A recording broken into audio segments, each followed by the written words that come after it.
System ये होता है कि एक तरीका वारदात है, सरकारी जमीन दिखा दिया भी ये जमीन पड़ी हुई है, एक सीएम पामा को प्रोवाइड की जाती है, आपने जाके रजिस्ट्री कर दी। जाली तरीके से सीएम की समरियां बनाई जाती हैं, जाली तरीके से उसके चालान निकाले जाते हैं, उन चालानों को जमा कराया जाता है। पाकिस्तान के सूबा सिंध में सिस्टम चलता है, जैसा दाम वैसा काम।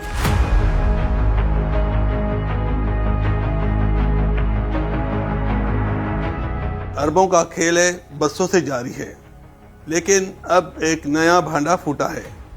इस सिस्टम ने सूबाई वजीर को भी ना बख्शा। हमें कुछ नहीं चाहिए मगर यहाँ सिस्टम चलता है, आप सिस्टम के थ्रू आ जाएं, काम हो जाएगा। ज़राए के मुताबिक ये मुबैना वॉइस रिकॉर्डिंग वजीर मौसूफ ने आला हुकाम और सिस्टम के सरपरस्तों को भी सुना दी। मामला है 2000 एकड़ सरकारी जमीन के मशकूक खातों का।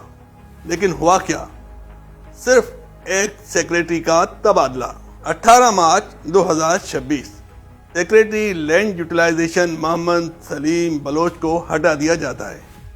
उनकी जगह सफदर अली भुग्यो नए सेक्रेटरी मुकर्रर होते हैं।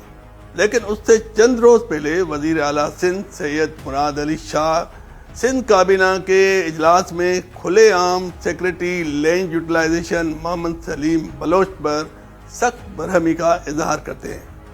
कहते हैं कि आपके खिलाफ संगीन शिकायत है, तफसीलात टेस्ट करूंगा। लेकिन वो टेस्ट नहीं आता, तबादले का नोटिफिकेशन आ जाता है।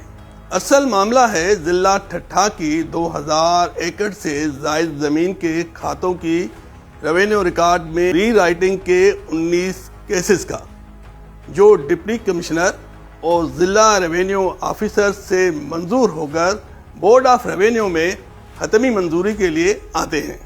लेकिन सेक्रेटरी लैंड यूटिलाइजेशन की सरबराही में कायम स्क्रूटनी कमेटी ने रोड़ा अटका दिया।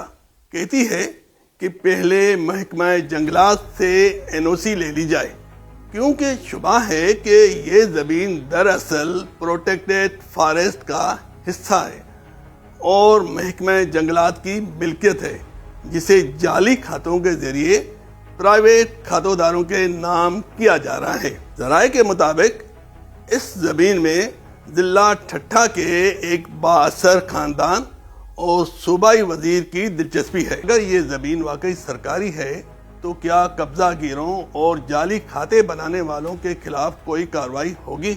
इससे भी बड़ा सवाल ये है कि क्या सिंध में लैंड माफिया का सिस्टम कभी खत्म होगा या हमेशा की तरह सिर्फ चेहरे बदलेंगे और लूट मार का खेल जारी रहेगा?